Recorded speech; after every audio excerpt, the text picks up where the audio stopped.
Electricity prices are rising across the country, so to stop sending the power company all my money, I just bought this best-selling device from Amazon that supposedly helps you lower your electric bill. So I'm gonna set it up, get it working, and then give it a test drive to see if it actually helps. So what the heck is this thing? It's called the Emporia Vue 3, and it is arguably the internet's favorite home energy monitor. It can supposedly help lower your electric bill by 10% on average, which could be substantial savings if your bill is high, so we will definitely see about that. It comes with some accessories, lots of sensors, and then this right here is the brains of the operation, and you'll see what it does when we set it up in just a sec. So this entire thing cost me $200, which is definitely a lot of money, even if it can pay for itself. So I'm also gonna compare the Vue to two much simpler, much cheaper, but just as white devices that people also use to track and lower their electricity usage, a $10 kilowatt and a $15 smart plug. All right, let's set all three of them up, starting with the kilowatt because it is the cheapest and easiest. All you have to do is just plug the kilowatt into an outlet. And normally it'd be a wall outlet. I'm using an extension cord because it just makes it easier to film the kilowatt that way. And it automatically turns on and starts measuring a lot of great electricity data about this outlet. Now I'm gonna tell it how much my electricity costs. I'm just gonna use the most recent data I could find for the US national average, which is 17 cents per kilowatt hour. And now it's ready to track how much money it costs me to run an appliance, and I'm gonna use it to track my TV. So I'm plugging it in.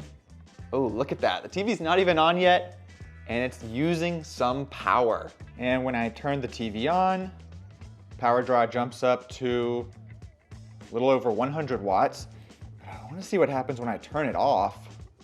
Powering off, drops down. Wow, does not go to zero. So already we could have uncovered a contributor to a high electric bill, which is sometimes called phantom power, which is when appliances like my TV are using power even when they're turned off. So we will see how much of a bill my TV racks up after a day of normal use. Let's quickly set up the smart plug next, which is nearly as easy to do as the kilowatt, and then we'll set up the Vue. I'm gonna use it to figure out how much money it costs to run my fridge. You connect to the smart plug using the brand's app. I have an iPad, but you can do it on your phone. You can see I've already connected to it and labeled the smart plug fridge. And if I click on it, then I can see, like with the kilowatt, tons of great information about its energy usage. So now I just plug my fridge into the smart plug. Then I can see in real time how much power it's using and how much energy it's used in total. But that's not all. The smart and smart plug means it has a couple extra features that a dumb kilowatt doesn't. I'll quickly show you the two that I use the most when it comes to smart plugs. The first is being able to control the smart plug from the app. So when I push this power button, you can see the smart plug turns off, my fridge turns off. It's not using any power. And then when I press the power button, it turns back on and my fridge starts using power again. The second feature is the one that I think is actually more powerful, and that is scheduling, which you can use to turn on and off the appliance whenever you want. So just as an example, let's say electricity in your area gets cheap at 8 and expensive at 5 p.m.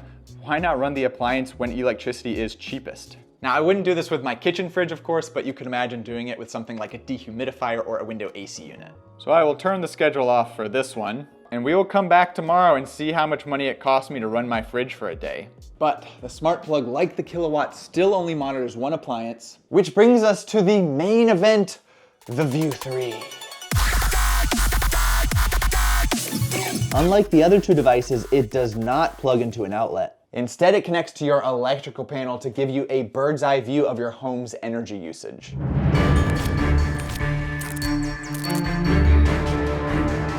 Let's do this. Good thing I have got so many power stations. I'm not an electrician and I don't play one on YouTube.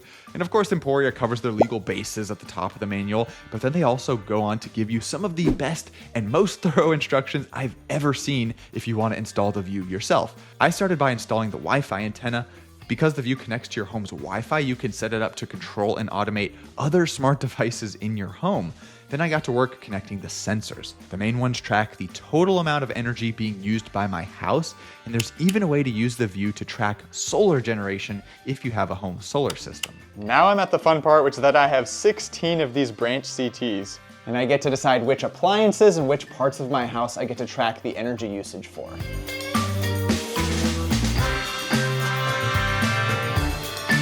All right, right, there we go. Just finished the install. Obviously added a lot of wires to the breaker box, and don't worry, I will clean this all up with cable ties later. My plan is to see what data we get from all 3 devices after 24 hours, and then I'll wait a month to see what insights the Vue can give me into how to lower my electric bill. Got a green light flashing here, that's a good sign. Then in the Emporia app, I go to the, correct energy monitor that I want to add, and I just connected the app to the Vue. I'm calling it Electric Bill Slasher. Electric Bill Slasher has been successfully added. Okay, whoa, this is my first time seeing this dashboard here, and I'm gonna guess that this is how much energy my home is using total at this moment. Only 0.27 kilowatts, that is not a lot at all. And then these are the ports, and that corresponds to how much energy each port is using. Okay, I went ahead and named each of the circuits, and now we can see where the power is being used, mainly from my fridge. It probably warmed up a bit while the power to the house was cut, and then a little bit of power from some other circuits. I wanted to quickly compare this to the smart plug and see how the numbers line up on the fridge. You see, okay, 118 watts right there, 118 watts, 119. Y'all, this is really fun already.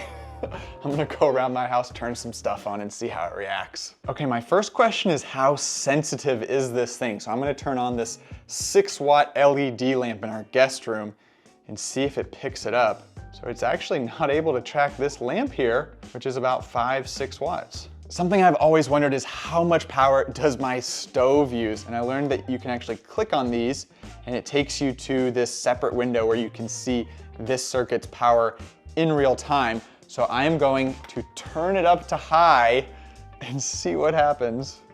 I'm just turning one of the burners up. You can see it's warming up. Oh wow, there it goes. 3,200 watts. Wow. And when you turn it off, does it instantly go back to 0? Yeah, pretty much. And finally, for the appliance that uses the most energy in most people's homes, their HVAC system. I am going to turn the cooling on and see how much power it uses. Okay, I heard a click. I think it just kicked on. Oh, 2,000 watts.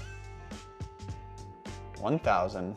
All right, settling around 1,300 watts, so quite a bit less than the stovetop, but it's just running so much more often. I am thoroughly enjoying this so far. I can finally see what's using the most energy, what's driving up my electric bill.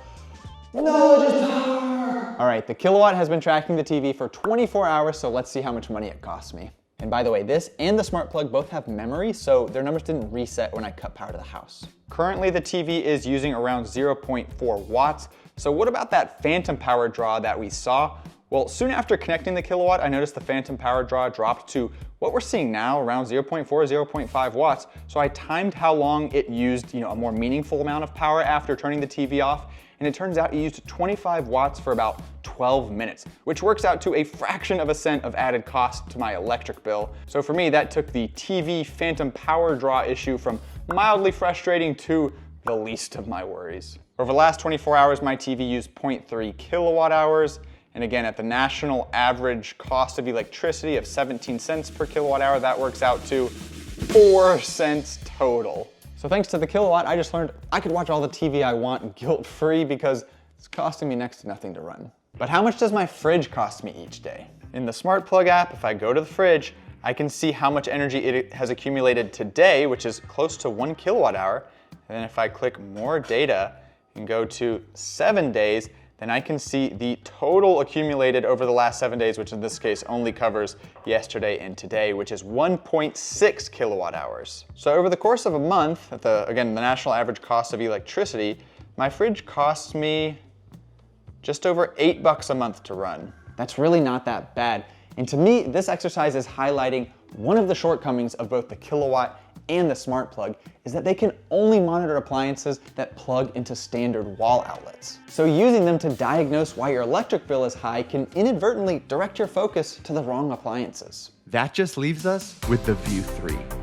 So it hasn't even been a day yet, but I've been learning a lot from just watching the app to see how my behavior affects my home's electricity usage in real time. Like, how much does it cost us to run the fan at night while we're sleeping? Turns out it uses around 60 watts. So over the course of 8 hours, that works out to like 8 cents. But what about washing dishes? I realized that I mainly think about this from the perspective of water usage, but then I was halfway through a dish and I noticed my water heater kicked on and started using nearly 5 kilowatts of power, which is insane. That's like nearly 1,000 LED light bulbs. And I instantly had a deeper appreciation for how much energy it takes to do anything involving hot water.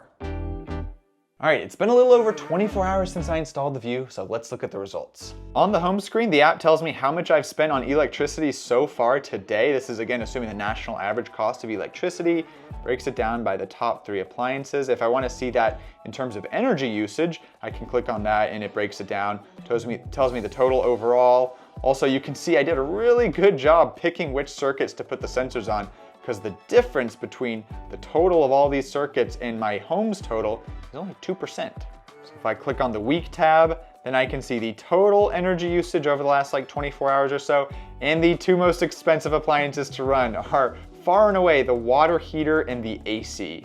My dryer and dishwasher also used a fair bit of power, and I found the real source of phantom power in my house, which is my heat circuit. The heat was not on at all in the last 24 hours, but you can see that it used a little over a kilowatt hour.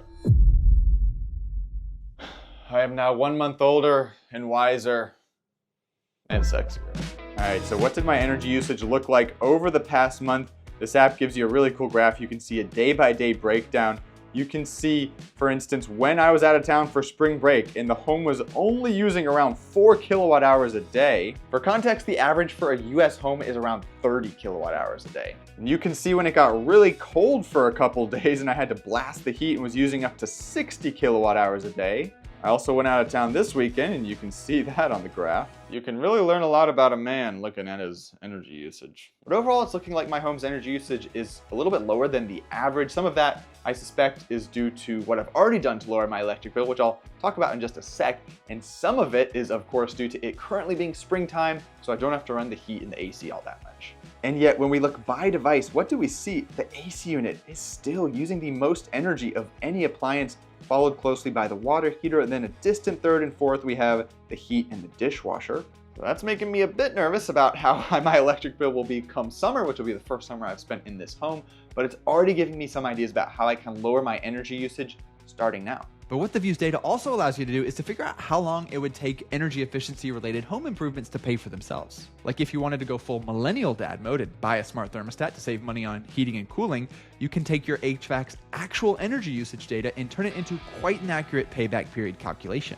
Or if you're considering a major energy efficiency improvement like getting better home insulation, then you can ignore whatever salesy numbers the contractor might be throwing at you and get a much more realistic estimate yourself. Now here's the mildly infuriating reality to this whole endeavor. Let's say you use this data to lower your electric bill by 20% this year. That'd be a substantial amount, and then a little bit more here and there over the subsequent years. Energy prices have just gone bonkers over the last 6 years, so let's assume they continue to rise 3% a year on average. Then if you zoom out and look at your annual electric bill over the span of, say, 15 years, then you could say these energy efficiency efforts are only really helping you tread water. And of course, inflation is a natural fact of life. You'd expect this, but something about the electric bill feels like the original monthly subscription service that you can't cancel, and the power companies seem to be competing with Netflix to see who can raise their prices the fastest. And let's just say, Netflix, pick up the pace. So this is why I think this concept of energy independence is starting to gain more traction. And when I use that term, I essentially mean being able to produce most or all of your home's energy yourself. Why would you want to do that? Well, so you're not as reliant on your power company and you're not as exposed to them hiking rates just because a new AI data center gets built down the road from your home. And currently the best solution we have to making your home more energy independent is solar panels plus a home battery. So I'll throw up a QR code and put a link down below. They'll take you to a free solar calculator that'll help you estimate how much it would cost to get that installed in your own home. So what have I already done to lower my electric bill? I put blackout curtains in our sunniest room to help keep out the heat. I got this big clothes drying rack so I don't have to run the dryer so much, and so my clothes don't shrink. This last one is pretty unique to me because I'm a bit of a nerd, but I offset some of my electricity usage with small solar setups. I've done videos on my experiments in this area before, and I've learned a lot since then, so I could even make another one if you guys wanted. Let me know. Wouldn't be the first thing I'd recommend to most people, but is it pretty freaking cool? Yeah, Now that I've seen all the Vue 3's data, what will I change? I'll use cooler water when I'm washing my clothes, use cooler water when I'm washing my dishes, and use cooler water when I'm washing myself. No, never mind. That's cold. I'm gonna go full boomer dad mode and control the thermostat with an iron fist. Kidding. I also just discovered that my dishwasher defaults to heavy wash. Why not normal wash? I have no idea. So I will make a habit of running it on the normal wash setting, which will use less electricity and less hot water. I'm also gonna get more blackout curtains for the other sunny windows because those things are affordable and they work pretty dang well. And because I'm targeting the appliances that use the most energy, I expect these relatively simple changes to save me around 7 to 10% on my monthly electric bill. And if you live somewhere with extremely high electricity prices during peak hours, then one of the easiest things you can do is learn your power company's price schedule and then be intentional about using your most power-hungry appliances during the hours when electricity is cheapest. Now I have to address the elephant in the room, the thing that I know for sure some of you are thinking. I spent $200 on this device to learn that my HVAC and water heater are using the most energy, which is something I could have learned from a free Google search. So while I think the Vue is cool, the real-time data it gives you is powerful, and it has those other features I mentioned like tracking solar generation and doing basic home automation. Knowing what I know now, would I buy this again? Honestly, I might, but this is definitely not where I would start. I would instead just make a very safe assumption, given that I live in Tennessee, which is that my HVAC is the appliance that uses the most energy in my home.